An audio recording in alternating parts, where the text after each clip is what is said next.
I really think we have politicized every debate in this country, says Johan. For your listeners. Wow, I've had so many emails already about the book, and I'll reflect. I'll talk about some of them in a minute. But let me start from the cover. I just think the cover is brilliant, beautiful. The picture, your picture, beautiful. Thank you very much. Lovely. Actually, it is a bit misleading because you're smiling and everything, but once you open the book, you hear a bit of frustration, a bit of anger about what is going on in this country. Well, what you hear in this book is anguish. As someone who was very active in fighting for the freedom we are now enjoying, I'm really disappointed. And that's why the book starts with this conversation with a young man about the soil being stolen. Now, when we say that in my language, Sepedi, we are signaling that something is seriously wrong. In fact, in those days, it was that the sovereign has been assassinated. Now, in this case, the sovereign is the citizen. The citizen in South Africa has completely been ignored in the governance of our country, and that's why this expression is so appropriate. The soil has been stolen. Now, you name this young man Matome, and you talk a little bit about his experiences, that he's a young man who's doing pretty all right, climbing the ladder, so to speak, but he is told often to keep his head down lest he jeopardizes his chances of reaching the top of his craft. Yes, indeed.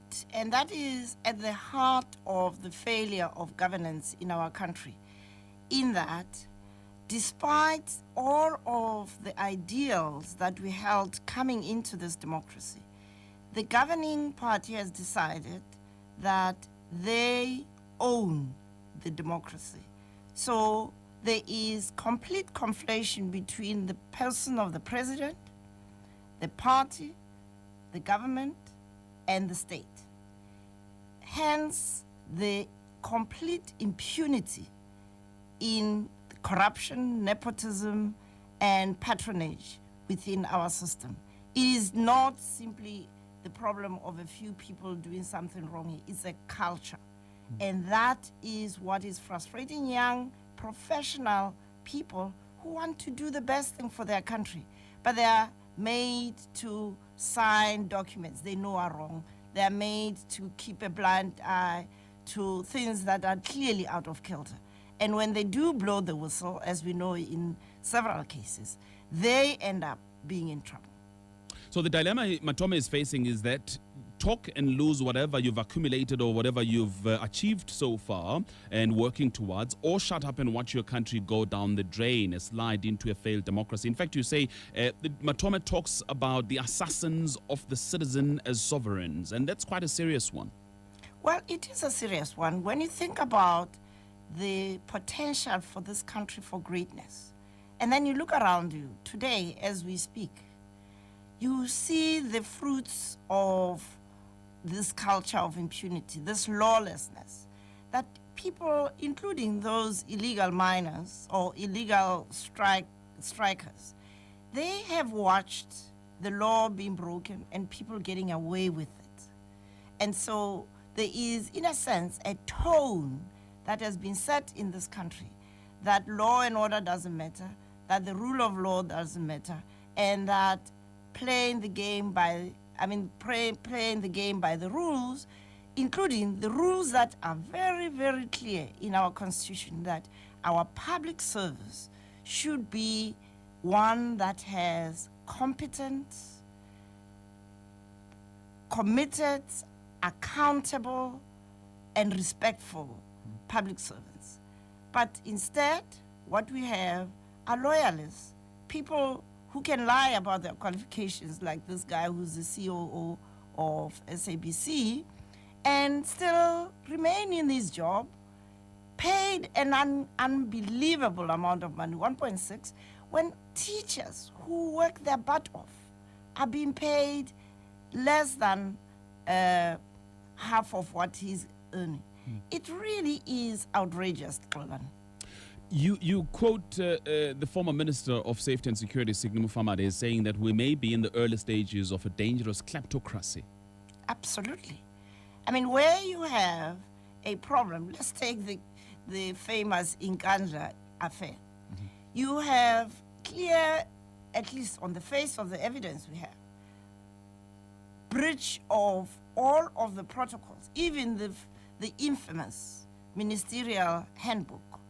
It's very clear that you can't spend more than 100,000 on private property in the name of security. But here you have complete violation of every rule. Now, instead of the minister directing his attention to who authorized this, no, he is worried about who leaked this, which means that who is bringing the citizen into the governance process. This is where the assassin metaphor works, because public servants are there to serve us as citizens. Now, when we become the problem to those in government, that is the assassination of the citizen. Where then does the conversation with the sons and daughters come in? You talk about the urgency of the conversations, but what kind of conversations and where does it come in? Why is it urgent? It's urgent because I meet so many young people in all walks of life who are, in a sense, confused. They can't believe what is going on. So the conversations start with understanding, how did we get here?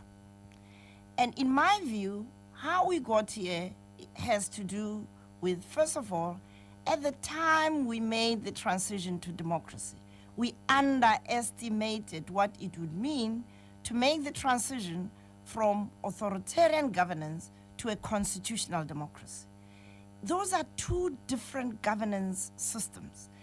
The latter requires the citizen to be at the center of the governance process for an accountable democratic process to occur.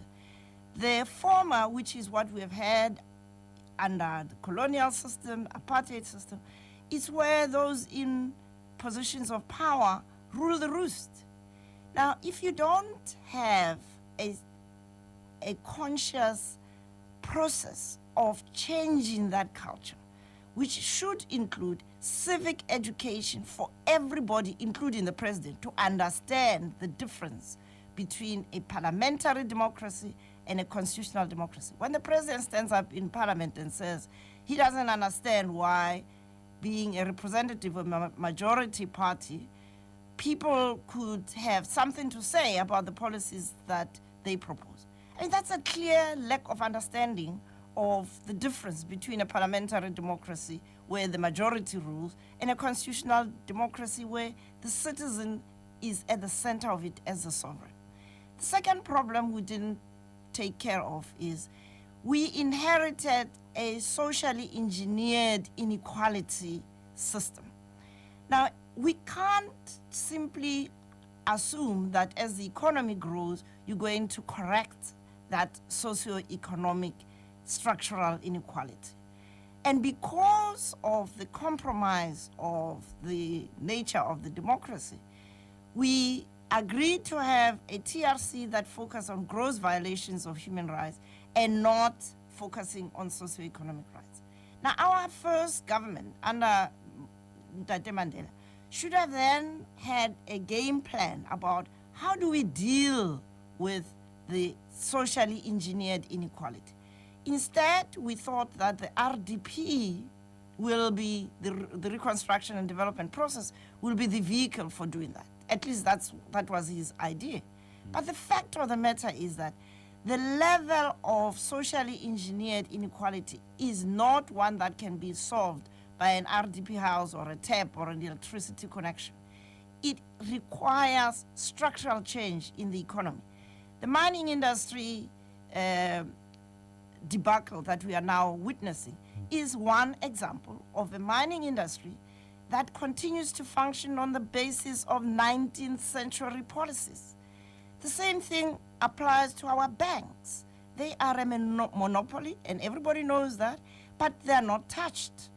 And I can go on and on about the apartheid geography that we have left untouched.